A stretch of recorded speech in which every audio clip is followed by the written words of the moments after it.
Kita mulai lagi ya. Tadi saya sudah berikan beberapa apa ya,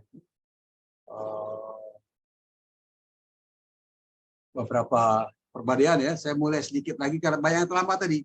Ya, pembidangan itu sudah mulai tadi dijelaskan ya, dijelaskan tentang pemilihan hukum ya, hukum tertulis, hukum tidak tertulis ya. Contohnya kodifikasi ya, kemudian pembagian menurut bidangnya ya, hukum undang-undang, hukum kebiasaan, hukum traktat, hukum jurisprudensi. Kalau menurut bentuknya itu hukum tertulis, hukum tidak tertulis. Dan menurut tempat berlakunya adalah hukum nasional, hukum internasional, hukum asing ya. Kemudian menurut waktu berlakunya hukum dapat dibandingkan ada ius constitutum, hukum positif, hukum berlaku saat ini. Kemudian ius custodendum, hukum yang diharapkan berlaku pada masa datang. Kemudian dari segi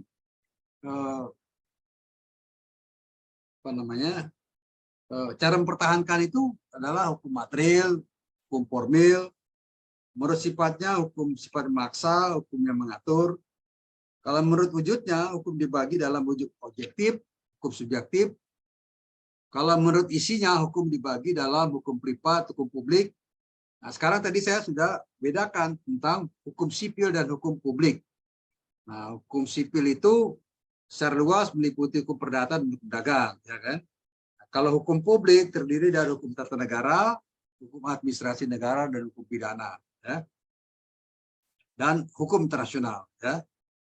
Nah, hukum tata negara yang mengatur bentuk dan susunan pemerintahan suatu negara, serta hubungan kekuasaan antara aparat penegak negara dan juga bagian dari negara lain. Hukum administrasi negara, hukum mengatur cara-cara menjalankan tugas, hak dan kewajiban dari kekuasaan alat penegak negara.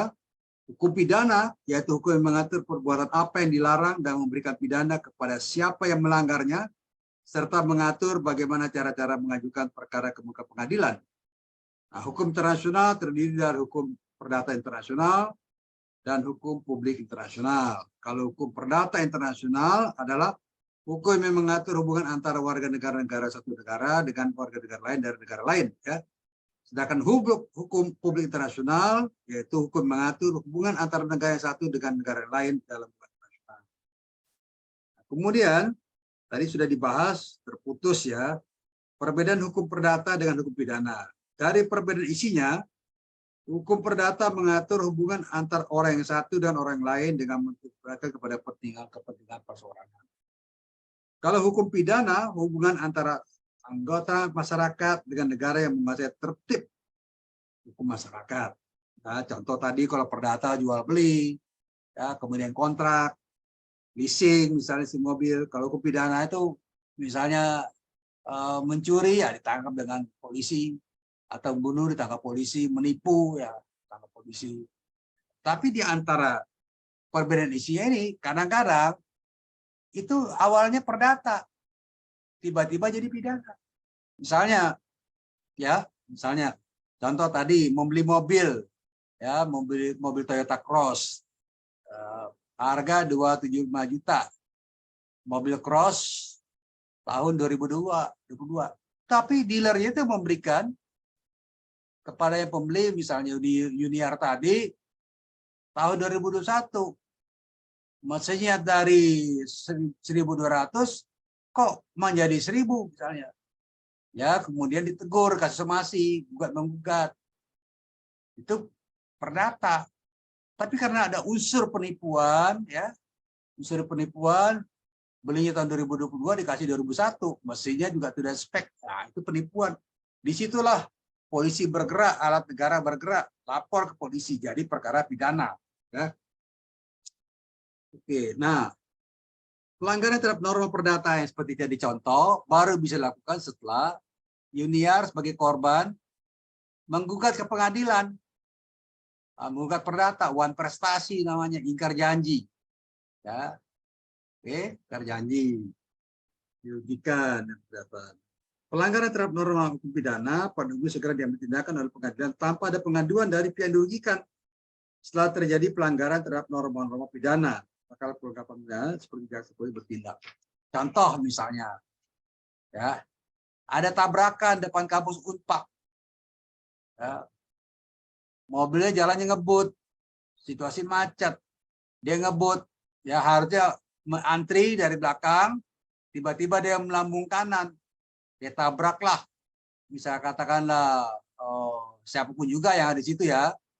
Nah polisi nggak perlu nunggu, begitu ada tabrakan, ya kemudian beritanya sampai ke polisi, polisi langsung bertindak, ya ambil yang menabrak, diperiksa, ya itu pidana, oke?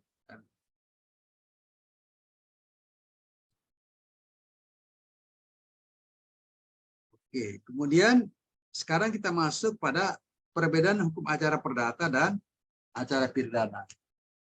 Kalau hukum acara perdata itu untuk hukum perdata. Kalau hukum acara pidana untuk hukum pidana. Oke. Hukum perdata ialah hukum yang mengatur bagaimana cara-cara memelihara dan mempertahankan, ya, hukum perdata secara material. Ya. Hukum acara pidana ialah hukum mengatur bagaimana cara-cara memelihara dan mempertahankan hukum pidana secara material. Kita contoh, bagaimana kita menggugat ke pengadilan ya karena ada wan prestasi atau ingkar janji, itu hukum acara perdata. Tapi bagaimana jaksa menuntut bisa perkara pembunuhan, ya bagaimana dia proses, mengajukan sidang segala macam itu akan hukum acara pidana. Oke. Nah, sekarang perbedaan pelaksananya. Pada acara perdata, inisiatif datang dari pihak berkepentingan atau yang dirugikan, ya seperti tadi kasus jual beli mobil. Kalau pada acara pidana, inisiatif datang dari penuntut umum itu jaksa. Bagaimana jaksa membawa perkara ke pengadilan. Perbedaan dalam penuntutan. Dalam acara perdata, yang menuntut si tergugat adalah pihak yang merugikan. Penggugat berhadapan dengan tergugat, jadi tidak terdapat penuntut umum untuk jaksa. Jadi antara individu warga negara. Kalau dalam acara pidana, jaksa menjadi penuntut terhadap si terdakwa. Jaksa sebagai penuntut umum wakil negara berhadapan dengan si terdakwa. Ya, di sini ada jaksa. Bagaimana dengan alat bukti? Dalam acara perdata, sumpah merupakan alat bukti. Terdapat 5 bukti, yaitu tulisan, saksi, persangkaan, pengakuan, dan sumpah. Dalam acara pidana, ada 4 alat bukti kecuali sumpah. Ya. Perbedaan penarikan suatu perkara. Dalam acara perdata, pihak bersangkutan, yang punya kepentingan boleh menarik perkara. Kalau dianggap, oh udah damai aja lah, boleh. Tapi dalam acara pidana tidak bisa ditarik, kecuali orang yang meninggal. Ya, terdakwanya meninggal. Ya, dalam proses persidangan. Nah, bagaimana kedudukan para pihak? Dalam acara perdata, pihak yang mempunyai kedudukan yang sama dan hakim berdiri sebagai wasit. Nggak bisa. Dalam acara pidana, jaksa kedudukan lebih tinggi dari terdakwa. Dia menuntut. Hakim juga turut aktif dalam perkara. Oke. Nah, dalam perbedaannya, dalam dasar putusan hakim, dalam putusan acara perdata, putusan hakim cukup dengan mendasarkan diri pada kebenaran formal, yaitu alat-alat bukti tertulis. Ya, dalam acara pidana, dicari kebenaran material menurut keyakinan perasaan keadilan hakim sendiri dan bukti-bukti dalam persidangan. Nah, perbedaan hukumannya, dalam acara perdata, tergugat terbukti salahnya dihukum denda atau hukuman kurungan sebagai pengganti denda. Kalau dalam acara pidana, terdakwa yang terbukti kesalahannya dipidana mati, penjara, kurungan atau denda, mungkin tambah dengan pidana tambahan seperti dicabut hak-hak tertentu. Dalam perkara korupsi dicabut tuh haknya, 5 tahun nggak boleh dipilih. Nah, perbedaan bandingan, dalam perkara perdata banding ke pengadilan tinggi. Ya, dalam perkara pidana banding juga ke pengadilan tinggi. Oke, sekarang golongan hukum perdata lainnya, segala macam hukum perdata.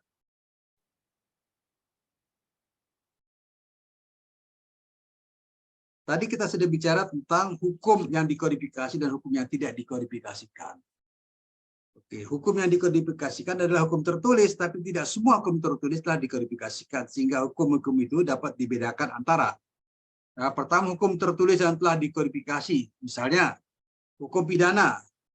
Hukum pidana telah dikodifikasi menjadi Kitab Undang-Undang Hukum Pidana atau KUHP tahun 1918. Hukum sipil yang telah dikodifikasi adalah dalam Kitab Undang-Undang Hukum Sipil tahun 1848 ya, atau Kitab Undang-Undang Hukum Perdata. Hukum dagang dikodifikasi tahun 1848. Hukum acara pidana dikodifikasi dalam Kitab Undang-Undang Hukum Acara Pidana tahun 1848. Nah, sedangkan hukum-hukum yang tidak dikodifikasikan ya bisa disebutkan pengaturan tentang merek perdagangan, ya, tentang hak cipta, paten, kepalitan dan segala macam. Ya. Jadi saya berharap ya ini bahan yang tadi dipelajari kembali ya sehingga mahasiswa mendapatkan pemahaman yang baik tentang mata kuliah ini. Ya. Ada pertanyaan? Ada pertanyaan? Raymond ada pertanyaan? Ada, Pak. Apa tuh? Apakah ada asas hukum pidana yang berlaku di Indonesia dapat diberlakukan terhadap warga negara Indonesia yang melakukan tindak pidana di luar negeri? Ya.